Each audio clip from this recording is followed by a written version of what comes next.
Hello students, good morning. Physics 5th unit is going on, that is motion of system of particles and rigid bodies. So in this unit you have seen about rigid body, center of mass. What do you mean by rigid body? Yeah, it should have a definite and fixed shape even when an external force is acting on it, isn't it? So a rigid body is defined as the one which maintains its definite and fixed shape even when an external force acts on it. Next, center of mass you have seen. What do you mean by that? Center of mass of a body is defined as the point where the entire mass of the body appears to be concentrated. Isn't it? What is center of mass or defined center of mass? The center of mass of a body is defined as the point where the entire mass of the body appears to be concentrated. There you have learned an important formula, RCM vector, that is the position of the center of mass, is equal to sigma mi divided by capital M. The sigma denotes the summation of the product of all the mass and the position of the particles. Isn't it? Then capital M is the total mass of all the particles. Also you have learnt about torque. Am I right? Torque. What do you mean by torque or define torque? Torque is defined as the moment of external force, external applied force about a point or axis of rotation. Isn't it? The moment of force is known as torque.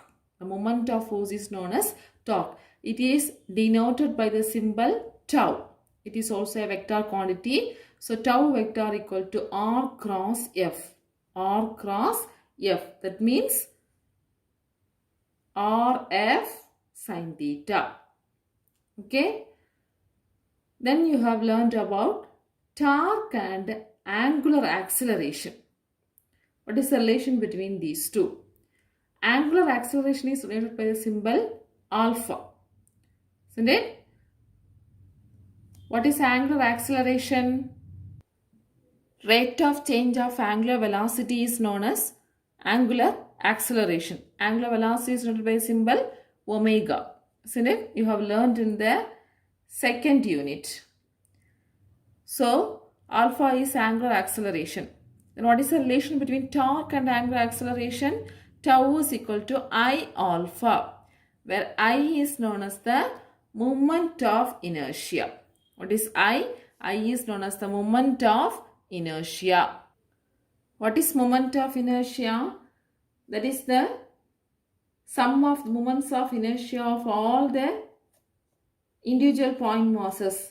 That is, I can be written as sigma mi ri square. The product of mass and the square of distance is known as moment of inertia. Product of mass and square of distance is known as the moment of inertia. This we will learn in detail in the upcoming classes.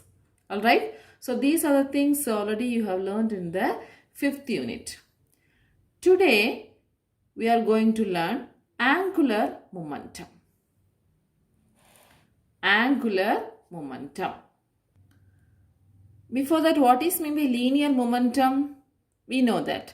Linear momentum, P is equal to M into V. P is equal to M into V. The product of mass and velocity is known as the linear momentum. This is in the case of linear motion. So, angular momentum we can explain in the rotational motion. Okay. In the rotational motion, the momentum can be called angular momentum.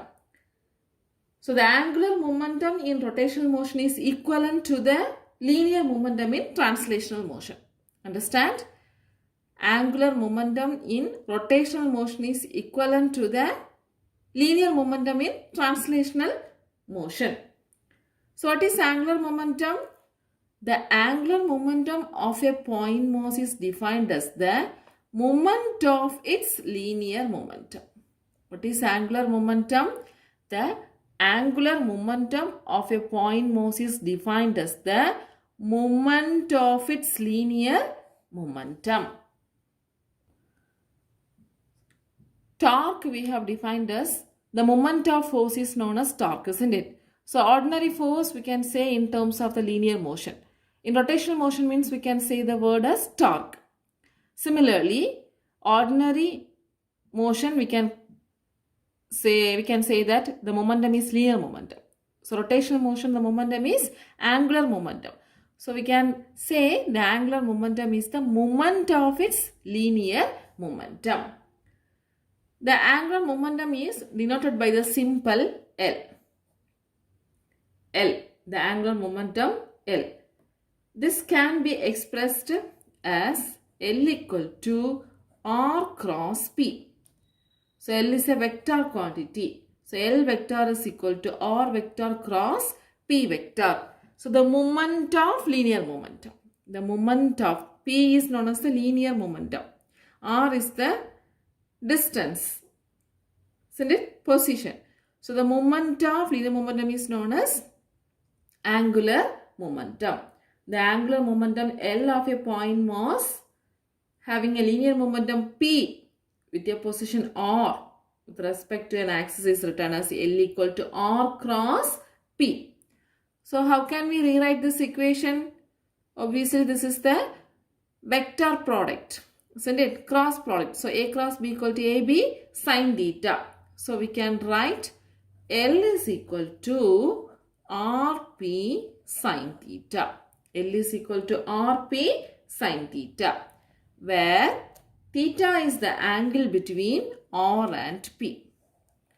Theta is the angle between R and P. Where P is the linear momentum, R is the position vector. Here we can understand one more point, that is L is perpendicular to. This L is perpendicular to the plane containing R and P. Perpendicular to the plane containing R and P. Already we have learned in the cross product, isn't it? C vector equal to A cross B. So when A and B are perpendicular, the resultant vector is perpendicular to both A and B. Similarly here, L is perpendicular to the plane containing R and P. Understand? Here we can associate this sine theta with either R or P. Already you have seen the torque formula, RF sine theta. The sine theta can be associated with either R or F. So similarly here also we can write the sine theta with the R or P. That is L is equal to R P sine theta. That is R P sine theta. P sine theta. That means P sine theta is the perpendicular component of P, or the sine theta component of linear momentum. So we can write R into P perpendicular, where P perpendicular is the component of linear momentum. Perpendicular component, parallel component is cos theta, perpendicular component is sine theta. So component of linear momentum P, which is perpendicular to the R. That is R P perpendicular. Otherwise, L is equal to R sine theta into P. Sine theta can be written as associated with this R also. So R sine theta into P. That is R perpendicular into P. R perpendicular into P. So what does it mean? Here R perpendicular is the component of the position. Component of the position R, which is perpendicular to P. Understand? Here,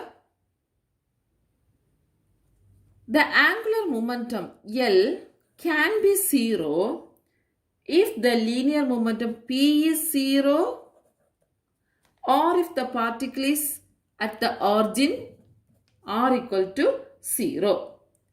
In these two cases, the angular momentum is equal to 0. If P equal to 0, that is Rp sin theta. So 0 multiplied with the anything, answer is 0. So L is equal to 0. Or else, if the particle is located at the origin means the position is 0. So if R equal to 0, the angular momentum is also equal to 0. Then, if R and P are parallel or anti-parallel, if R and P are parallel or anti-parallel, parallel or anti-parallel, what does it mean? Theta is either 0 degree or 180 degree. Theta is either 0 degree or 180 degree. So what is sine 0? Sine 0 equal to 0. Sine 180 also 0. So obviously L equal to 0. So these are the cases the angular momentum will be equal to 0.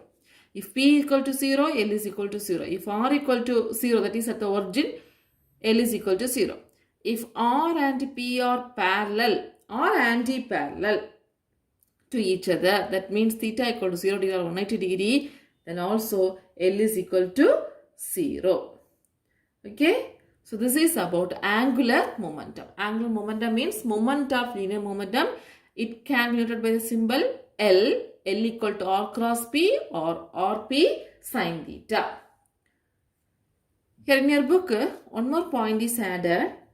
That is, the angular momentum is a quantity that is associated only with rotational motion. That is the misconception. The angular momentum is also associated with the linear motion. Okay, this you have to note it. The angular momentum is not only associated with the rotational motion, but also associated with the linear motion. Let's see the next topic. Angular momentum and angular velocity. Angular momentum and angular velocity. Actually, we are going to find the relationship between these two. Angular momentum is L. Angular velocity is omega. We are going to find the relationship between these two. Okay. Here, consider a rigid body which is rotating about a fixed axis. So, let's consider this is a rigid body which is rotating about a fixed axis. Here one of the point mass we are considering as M. Okay, let's see, this is the point mass M. This point mass will execute a circular motion about the fixed axis. Okay, consider this as an axis of rotation. So this rigid body is rotating about this axis. In this rigid body contains lot of point masses.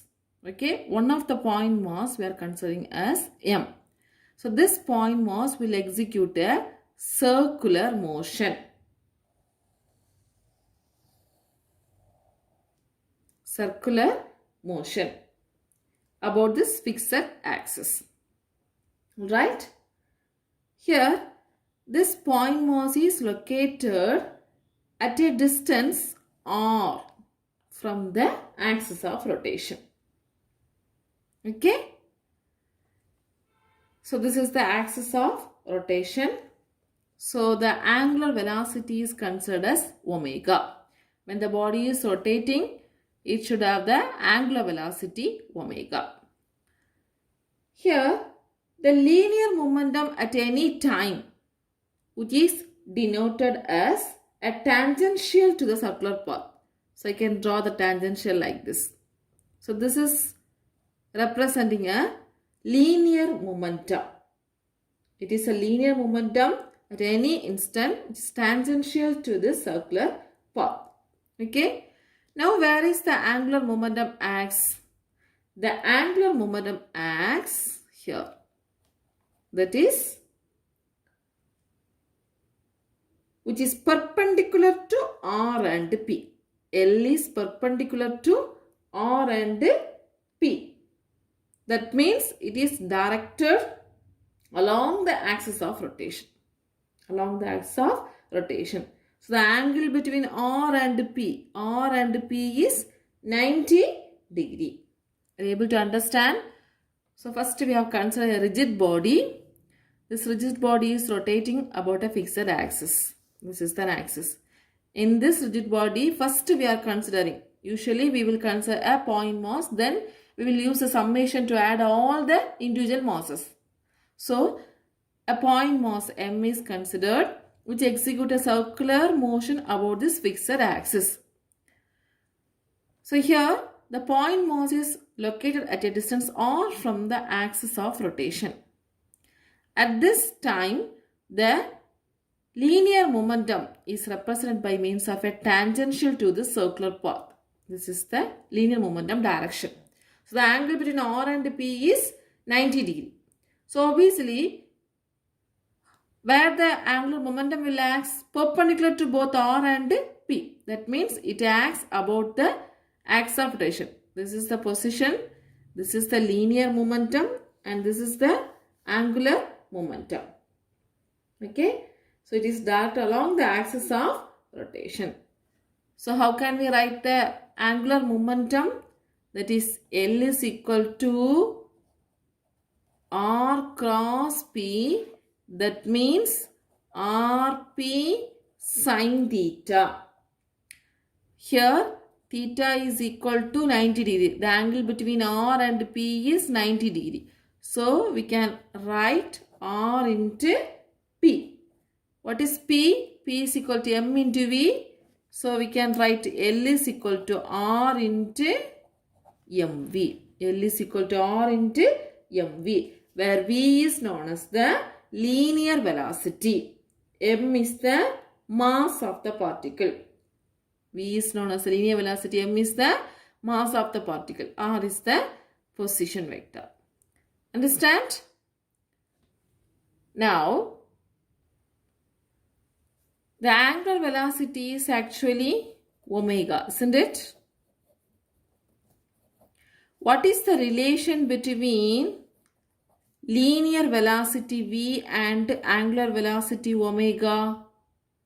What is the relation between linear velocity V and omega? You have learned in the second unit. Have you got it? That is V is equal to R omega. Very important relation. V is equal to R omega.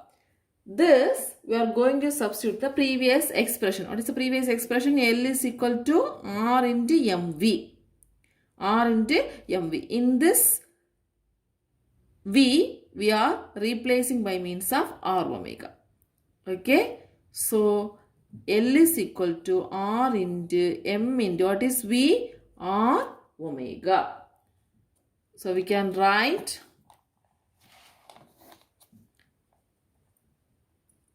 R square, isn't it? R square M into omega. Or else we can write L is equal to M R square omega. L is equal to M R square into omega. Understand? Consider this as equation number 2. First equation is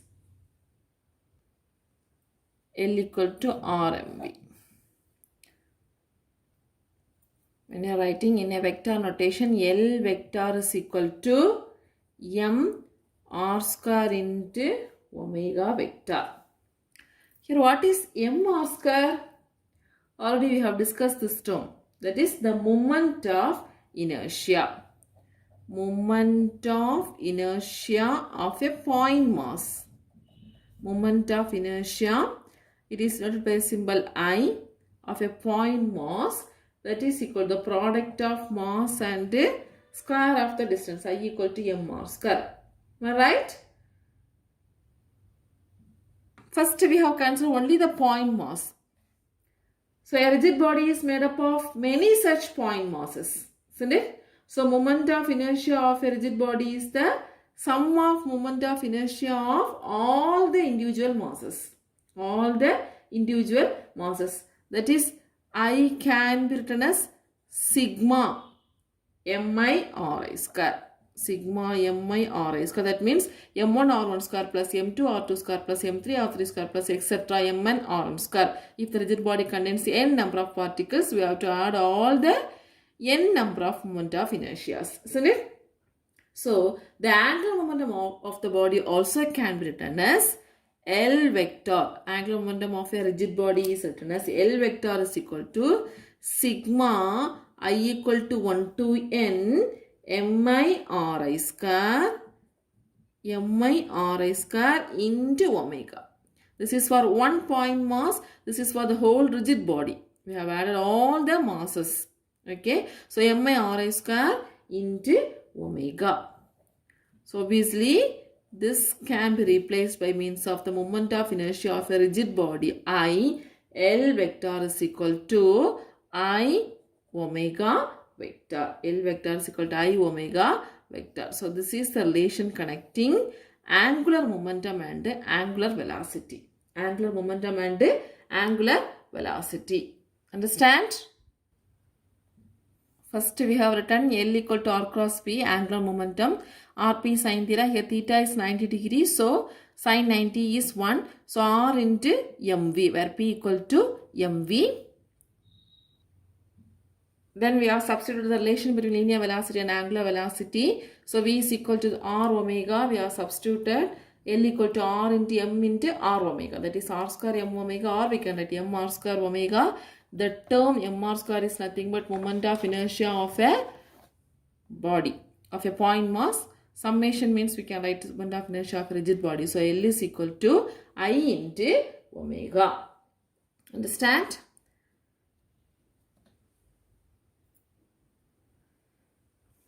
The next topic is torque and angular momentum.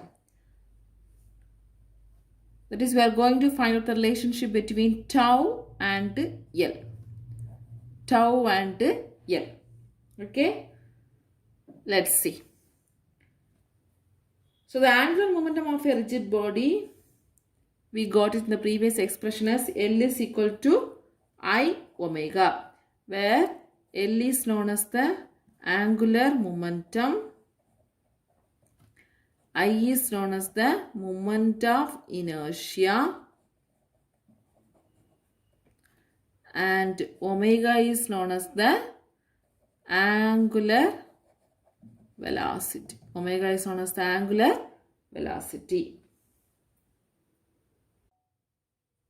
And what is the expression for torque? Torque on a rigid body, tau is equal to I into alpha. Isn't it? Where alpha is known as the angular acceleration. Angular acceleration. L equal to I omega, tau is equal to I alpha. Here, alpha can be written as d omega by dt. Isn't it? Rate of change of angular velocity is angular acceleration. So, tau can be rewritten as I into d omega by dt. I into d omega by dt. Where omega is the angular velocity. Isn't it?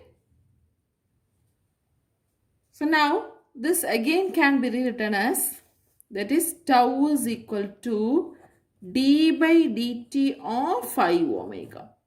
Tau is equal to d by dt of I omega.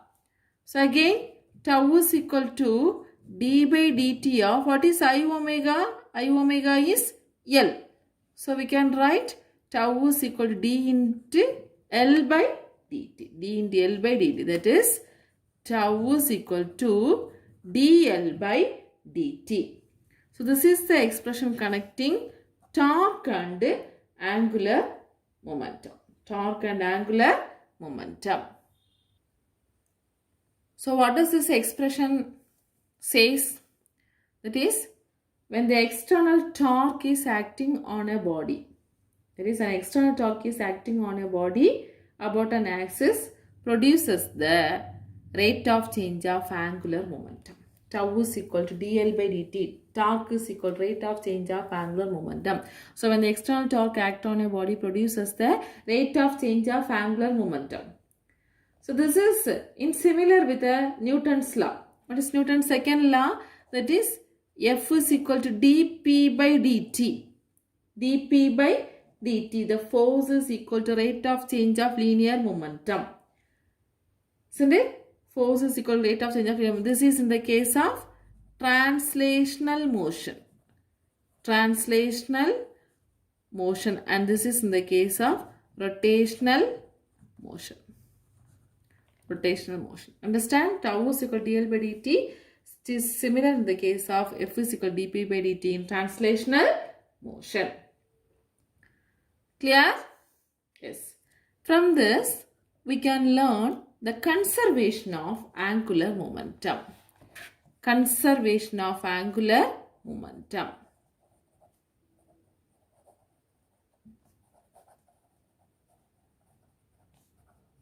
Already you have learned the conservation of linear momentum. So let state the law of conservation of linear momentum. That is, if there are no external forces acting on the system, then the total linear momentum of the system is always a constant vector. Isn't it? When there is no external force, the total linear momentum of the system is always a constant vector. Similarly, here we can say, in the absence of external torque, that is, when there is no torque, in the absence of external torque, the angular momentum of the rigid body or the system of the particle is conserved. Okay. So, in the absence of external torque, the angular momentum of the rigid body is conserved.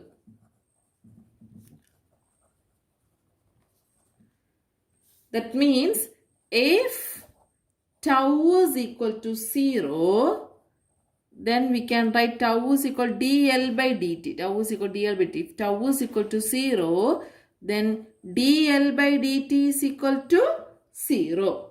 So when the differentiation of any quantity is equal to 0, that quantity becomes constant. When we are differentiating the constant, we will get 0, isn't it? So the differentiation of L is equal to 0 means we can write L is equal to constant. This is known as the conservation of angular momentum. Understand? What is defined conservation of angular momentum? In the absence of external torque, when tau is equal to 0, the angular momentum of the rigid body remains conserved. The angular momentum of the rigid body of the or system of the particle is conserved. This is known as the law of conservation of angular momentum. Understand? So today you have seen about angular momentum, then relation between angular momentum and angular velocity, relation between torque and angular momentum, also conservation of angular momentum. So these all are very important relations. Okay. So in this chapter you have learned so many relations. Just I am recalling that. First you have learned about the center of mass, RCM, isn't it? That is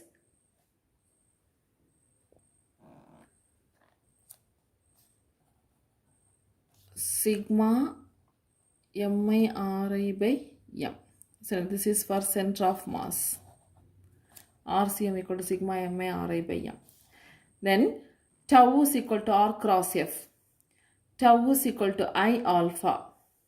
L is equal to R cross P. L is equal to MVR.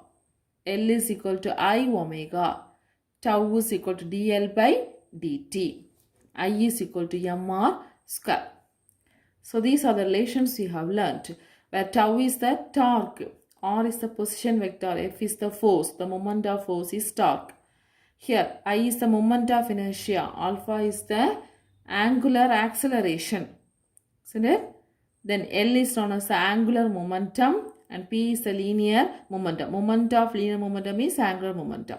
Also we can write angular momentum L is equal to mv or L equal to I into omega, where omega is the angular velocity. Then tau is equal to dl by dt. Tau is equal to dl by dt. Also, you have learned conservation of angular momentum. In the absence of external torque, the angular momentum of the rigid body is conserved. So, your study portion is 3 questions.